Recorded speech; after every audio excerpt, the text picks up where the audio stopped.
At some point, you got to ask yourself, what does the conspiracy theorist stand to gain from speaking their truth, from delivering this harsh, grim, scary, dark message of truth? What do they stand to gain? We don't stand to profit. We're not doing this for followers. If anything, we're laughed at, we're mocked, we become social outcasts. And the reason we're doing it is out of a sense of duty, a sense of purpose to warn others who, despite tons and mountains of evidence, still fail to see the truth. And this was strategically done. Because at this point in the game, which we're in the end game now, reality has been completely inverted here on Earth.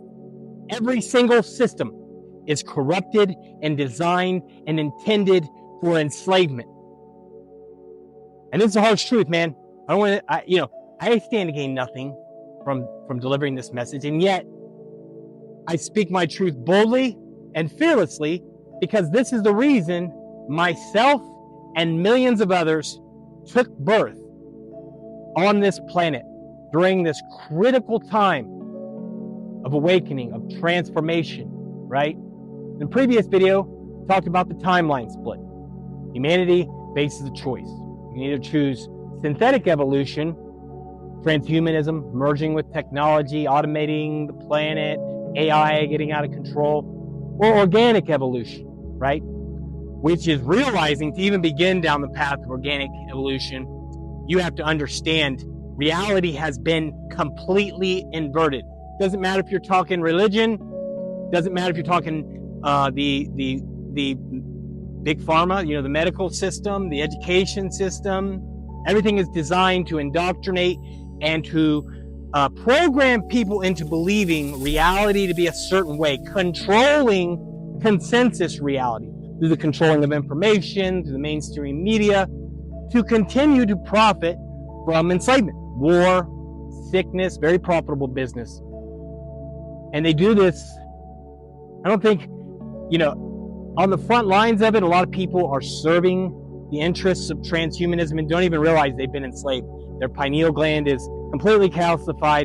Their whole mind, body, spirit physiology is in disarray. Disease is rampant. And so to begin down this path of organic evolution, you have to understand that reality has been inverted here on Earth. People are literally enslaved into fighting for their chains. And yet awakening is a simple shift. We're stepping into it. There are a variety of timelines, by the way, where, there's a mix of transhumanism and organic evolution. And I'm just here, I stand nothing to gain from this. Like I said, not doing this for likes or for follows, but from a strong sense of purpose that this is why I took birth. You, like me, are an eternal spiritual being having a temporary human experience.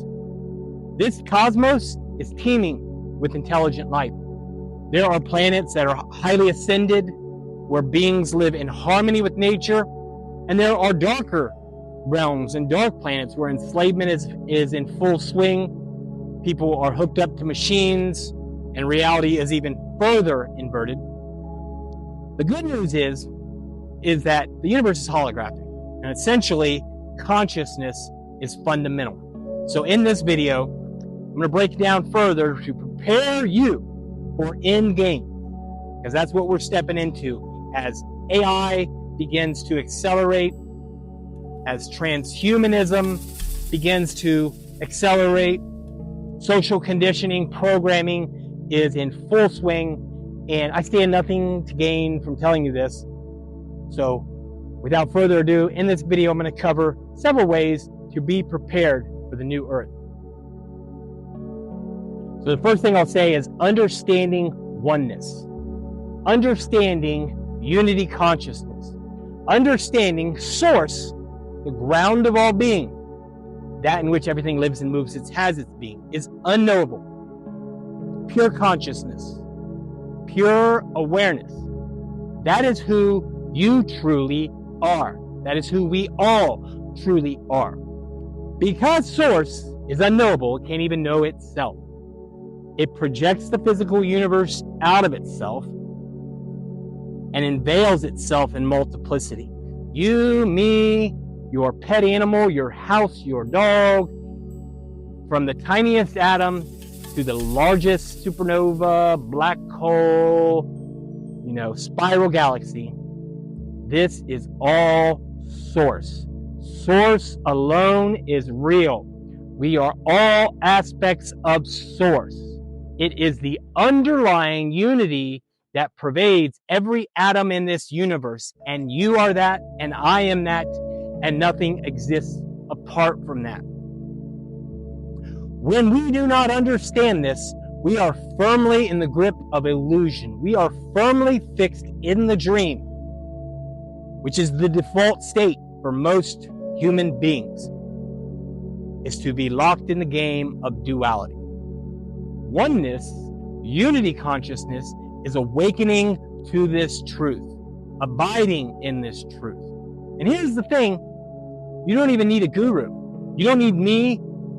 You don't need anything, really. You can look it up on ChatGPT. I'll do a separate video on that. It'll break it down for you. Break it down. Ask ChatGPT, what is the world's oldest and most sophisticated spiritual wisdom?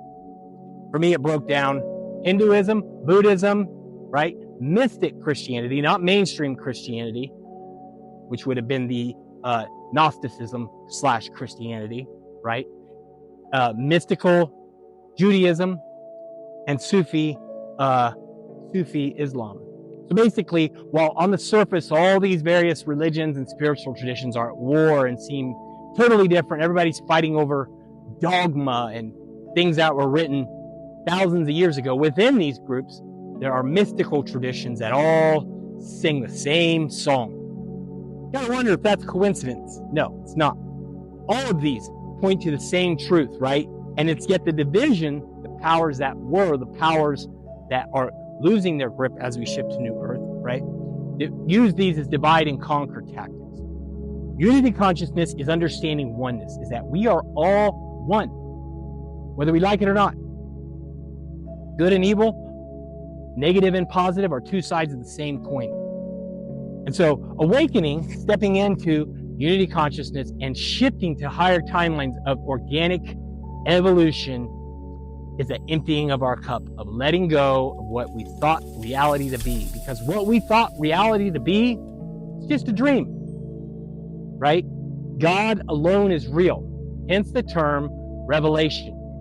Revelation, revealing that which has been hidden, but present all along. Understanding this, okay, this first foundational piece, here comes the next one. You are, always have been, always will be, an aspect of the one. It could be no other way. So, the oneness honors free will. It organizes and governs the universe through karma and dharma. Free will is highly honored and it's a sacred thing because all beings are one. We're all seeking lasting fulfillment the best way we can. So all beings are one. So free will is extremely important. So if you fall into a state of spiritual amnesia, which is the default state of development here for most humans, is that they don't know that they are an eternal spiritual beings. They don't know they're an aspect of the one, right? Millions of us do, and millions more are awakening and will continue to awake as these darker timelines force people to really introspect and to turn in and to reevaluate things that, hey, maybe I didn't have all the answers. Hey, things aren't adding up. Hey, maybe these conspiracy theorists are, speaking the truth, because we are, right? Conspiracy theory is just a term used to demonize dissent. And hopefully this doesn't get me banned. But here's what I'll say. The negative polarity, synthetic evolution that seeks to enslavement, understands they have to honor free will. So they can't just lock you up. I mean, if you make decisions, right, that would basically commit a crime or something, your free will can be taken from you. But as a spiritually sovereign being who has done nothing wrong, right, who's just trying to live their life, right, they have to honor your free will. And so what they'll do is make you so dependent on their systems that you think you will mistake enslavement for a salvation, right? And it's not. It's not. They will honor your free will. So there will continue to be, as we usher into these higher dimensional timelines, because the earth is transitioning from the third and the fourth dimension, right? As we continue to step into these higher dimensional timelines, there will be additional free will checkpoints. I want to remind you, be not afraid. These technologies, they're going to be rolling out. They're going to, digital ID, cryptocurrency, global currency, everything at this point is scripted. Understand that it's scripted. Every world event is psyops. Essentially, there are elite people, and it's a handful of them, right, who are, it's sort of like, let me give you the analogy of the Wizard of Oz, right? The big, bad, scary Wizard of Oz was just an old man behind the curtain. These aren't individuals to be feared. They are enslaved to higher dimensional negative forces, and they no longer have free will of their own. They're just puppets. The world's leaders, puppets, right? Have a sense of compassion for them, because dharma and karma are immutable laws. You're not going to subvert them, right? They will reap what they sow. Now, why am I saying this? Why am I telling you all this? I stand to gain nothing. I've actually already lost everything, and I've had multiple near-death experiences and trips to the other side. I'm under contract to speak the truth, to warn, to disseminate information. Hey, this channel, I'm gonna unfold meditations for self-realization, meditations for awakening. I'm still on the spiritual path. I'm not claiming to be an enlightened guru. In fact, I'm telling you, you don't need a guru, because the guru system is typically corrupted. It's all inside of you, right? So what I aim to do is create some content specifically for people who identify as starseeds, and for individuals who would like to develop themselves and evolve and shift towards these higher timelines where things work out, where we all basically understand that love is the underlying unity, the underlying fabric of reality, and that we are all one. Hope this helps. Have a wonderful day.